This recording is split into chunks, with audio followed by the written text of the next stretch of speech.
सो hey guys, आप सभी को मेरा राम राम। कैसे हो आप लोग? मैं स्वस्थ और आप लोग हमेशा मस्त। सो गाइस, अभी बजे सुबह के साथ मैं नहा धो के एकदम ब्यूटीफुल बन चुकी हूँ। तो आज है नहाने का भी तो एक कारण होता है कि कभी जल्दी नहाना है कभी लेट भी नहाना है। तो आज जल्दी नहाने का कारण है कि आज है बसंत पंचमी।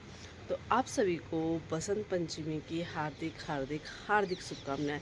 ये व्लॉग कब डलेगा मुझे नहीं पता, कल भी डल सकता है और कुछ दिन बाद भी डल सकता है, लेकिन मैं इसको बना के रख रही हूँ अभी।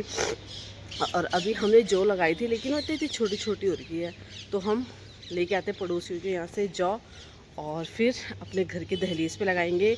मम्मी बना रही है पकोड़े, क्योंकि आज के दिन पूरी पकौड़ी बनती है, तो मम्मी पूरी पकौड़ी बना रही है और मैं जौ लेके आती हूँ। सो गाइस, मैं लेके आ गई हूँ जौ और गोबर, गाय का गोबर। और इसको अभी देखते हैं मम्मी क्या क्या करती है। मम्मी ने भगवान जी की पूजा कर ली थी, माँ सरस्वती की पूजा कर ली थी। जैसे कि आज माँ सरस्वती का भी जन्मदिन मनाया जाता है और बसंत पंचमी मनाई जाती है। बसंत पंचमी माघ के महीने में आती है, कभी ये जनवरी में आती है तो कभी फरवरी में आती है। तो इस दिन बोलते हैं बसंत ऋतु की शुरुआत हो जाती है और हम अपने घर में हरियाली लगाते हैं। मतलब जैसे कि आप देख रहे हो कि मम्मी अभी जौ लगा रही है, मंदिर में भी फार भी लगाएगी। तो आज बोलते हैं पीले वस्त्र, पीला खाना, पीला भोजन, बोलते हैं ना पीला भात बनाते हैं और पीले पीले कपड़े पहनते हैं। जैसे अभी मम्मी अपने अनाज में, मतलब जैसे कि हमारे के आटा चावल के डब्बे हैं, इनमें भी जौ लगा रही है। भगवान जी की दहलीज पे लगा ली, अब बाहर आके अपनी दहलीज में भी लगा रही है। और धार्मिक मान्यता के अनुसार इस दिन ब्रह्मा जी ने माँ सरस्वती को प्रकट किया था, इसलिए इस दिन पीला वस्त्र और पीले भोजन किया जाता है और पीले वस्त्र पहने जाते हैं और पीले फूल चढ़ाना शुभ माना जाता है। और हिंदू धर्म के अनुसार आज के दिन जो बच्चे होते हैं, लड़कियां होती हैं, उनके कान नाक की पियर्सिंग कराई जाती है। पियर्सिंग मतलब उनके कान नाक को छेदा जाता है। और काफ़ी सारे लड़के भी अपने कान छेदते हैं, जैसे कि मेरे दोनों लड़के हैं, हमने भी इनके कान बसंत पंचमी के दिन ही छेदे थे। उसकी दादी लेके गई थी बसंत पंचमी के दिन। अब तो बड़े हो गए, काफ़ी समय हो गया इनके कान छिदे हुए भी। तो शुभ माना जाता है कि इसी दिन, वैसे तो लोग तो कभी भी छिदवा देते हैं, लेकिन बोला जाता है इसी दिन छिदवाना बहुत शुभ माना जाता है। और बोला जाता है कि वैसे मम्मी ने बोला कि ये जो गोबर है वो किसी काम आता है, लेकिन उन्होंने मुझे खुल के नहीं बताया किस काम आता है। अब मुझे भी समझ में नहीं आया कि किस काम आता है, मैंने भी दोबारा नहीं पूछा। अगर आप लोगों को पता होगा कि जो हम ये जो जिस चीज़ से हम, मतलब गोबर से हम जौ को उसको चिपकाते हैं दीवार पे, दहलीज पे, तो उस गोबर का क्या करते हैं, तो ठीक है। तो मम्मी बोली जब हम छोटे थे ना, तो हम अपनी चुटिया पे लंबे लंबे जौ लगाते थे और तुम भी लगाओ बोल के। और यहाँ पे मम्मी लगाएगी और फिर मैं नीचे जाती हूँ, नीचे जाऊँगी जौ लगाने के लिए। गाइस, ऊपर वाले घर में तो मम्मी ने लगा दिया था और अब मैं नीचे वाले घर में जाती हूँ और वहाँ पे हम लगाते हैं, ठीक है। तो क्या आप लोग भी ऐसा करते हो?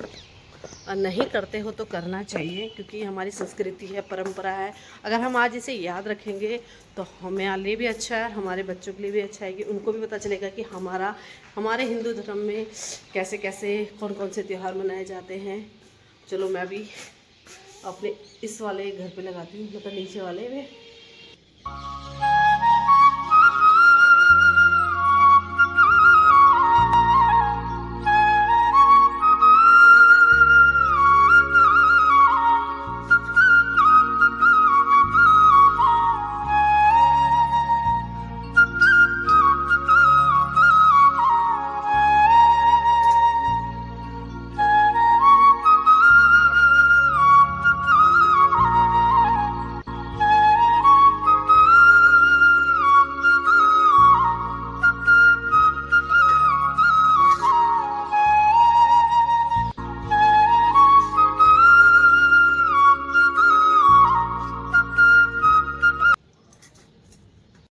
क्या था आपने कि हमने किस तरीके से नीचे अपना कार्यक्रम करा।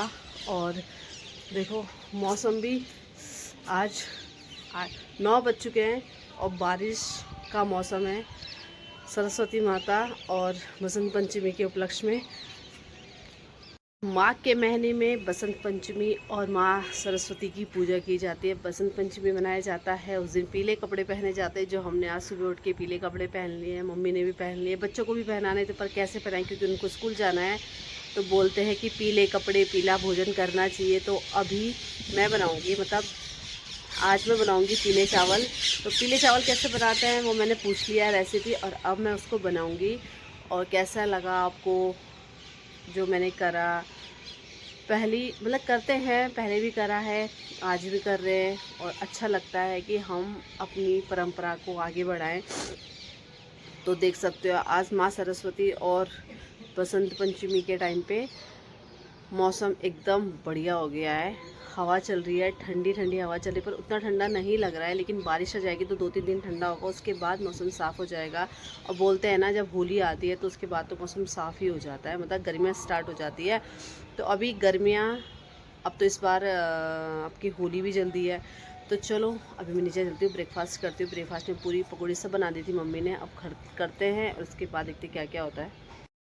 मैं आ चुकी हूँ किचन पे, और अब मैं स्टार्ट करती हूँ अपना मीठा भात बनाना। तो यहाँ पर सबसे पहले मैंने कढ़ाई रखी, गैस जलाया, घी डाला, और उसके ऊपर से ज़रा सौंफ का तड़का मारना है। मतलब ज़्यादा उसको ब्लैक नहीं करना है जैसे हम जीरा करते हैं, सिर्फ उसको डाल देना है। और थोड़ी देर बाद, तो थोड़ी देर के लिए कम से कम मैंने 10 से 15 मिनट तक इन चावलों को भिगाया था। तो ऐसे कोई इंस्टेंट भी बनाता है, कोई थोड़ी देर भिगा के भी बनाता है। तो मैंने थोड़ी देर भिगा दिया था, और बगल में मैंने बनाने के लिए रख दिया था गुड़ की चाशनी। तो यहाँ पे ये गुड़ पिघल जाएगा, और जब ये भी थोड़ा मेरा 50-60% पक जाएगा तो इसमें मैं चाशनी डाल दूँगी। और यहाँ पे मैं इसको भी भून रही हूँ, मेरी चाशनी भी बनी जा रही है। और ज़्यादा चाशनी नहीं बनाई मैंने, मतलब बिल्कुल बिल्कुल ही उसको, गुड़ को मैंने नहीं भिगा वो करा था, मेल्ट नहीं करा था। तो अब मैंने जो मेरी चाशनी बनी थी वो मैंने डाल दी थी अपने चावल में। और ऊपर से मैंने ड्राई फ्रूट्स में मैंने काजू बादाम डाल दिए थे कट करके। और ये बन चुका है मेरा टेस्टी सा मीठा भात।